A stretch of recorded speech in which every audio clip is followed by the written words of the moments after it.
আপনার আদর আপ্যায়নে আমরা ভীষণ খুশি। এবার মেয়েকে ডাকুন, আমরা দেখে পাকা কথা বলি। এই রাজা। আরে মেয়ের নাম কি রাজা? আমার একমাত্র মেয়ে তো, তাই আদর করে নাম রেখেছি রাজা। আয় মা রাজা। লড়কি হ্যায় ক্যা? আঙ্কেল এটা ধরুন তো। আরে বাবা বাবা, এটা তো একটা মদ্য। আমি কি একটা মদ্য ছেলেকে বিয়ে করবো নাকি? হ্যাঁ এই লেডিস, একটা মেয়েকে বিয়ে করার দম আছে তো? মাসি মুখ সামলে কথা বলে দিচ্ছি। হ্যাঁ বাবা, এ বাড়িতে কোনো বিয়ে টিয়ে হবে না, তুমি চলো। চল ভবানী, আমারও যাই। এতই যদি ছেলে সাজার শখ, তা মেয়ে হয়ে জন্ম নিয়েছিস কেন? সব সম্বন্ধগুলোকে ভেঙে দিচ্ছিস। তোকে কি বিয়ে দিতে হবে না? সারা জীবন তুই এইভাবেই থাকবি? মা, বেরিয়ে এসে দেখো আমি কাকে এনেছি।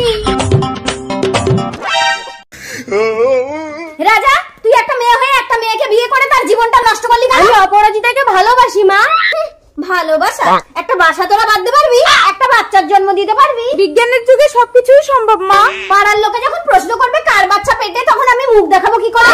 তুমি আমার পৃথিবী, তুমি যদি মেনে নাও তাহলে আমি কাউকে পরোয়া করি না। তোকে জন্ম দিয়ে আমি ভুল করেছি। হ্যাঁ ভুল করেছো। কেন আমাকে ছেলে বানাওনি? কেন আমাকে মেয়ে বানিয়েছো? কোথায় আমার মেয়ে? বাবা। অপরাজিতা, তুই আমার মেয়ে হয়ে শেষ পর্যন্ত একটা মেয়েকে বিয়ে করলি? আমি রাজাকে ভালোবাসি বাবা। এই দিদি, এই তোর হয়ে আমি ওর সঙ্গে খাওয়ার করবো, তুই বাবার সঙ্গে বাড়ি যা। হ্যাঁ তুই যদি এই লেডিসটাকেও বিয়ে করতিস, আমি পাড়ায় মুখ দেখাতে পারতাম। মুখ সামলে কথা বলে দিচ্ছি। লেডিস কাকে বলছো? হ্যাঁ এই ভবানী, এই ভদ্র মহিলা ভয় পাবে না রে? দেখতে পাচ্ছিস না এক মধ্য মেয়ের জন্ম দিয়েছে? এই রাজা, তুই এই মেয়েকে ছাড়বি না আমার মরা মুখ দেখবি?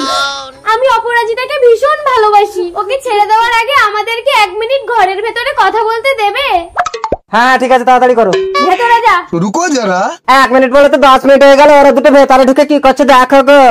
রাজা, দরজা খোল মা। অপরাজিতা, দরজা খোল। অপরাজিতা। রাজা। পেছনে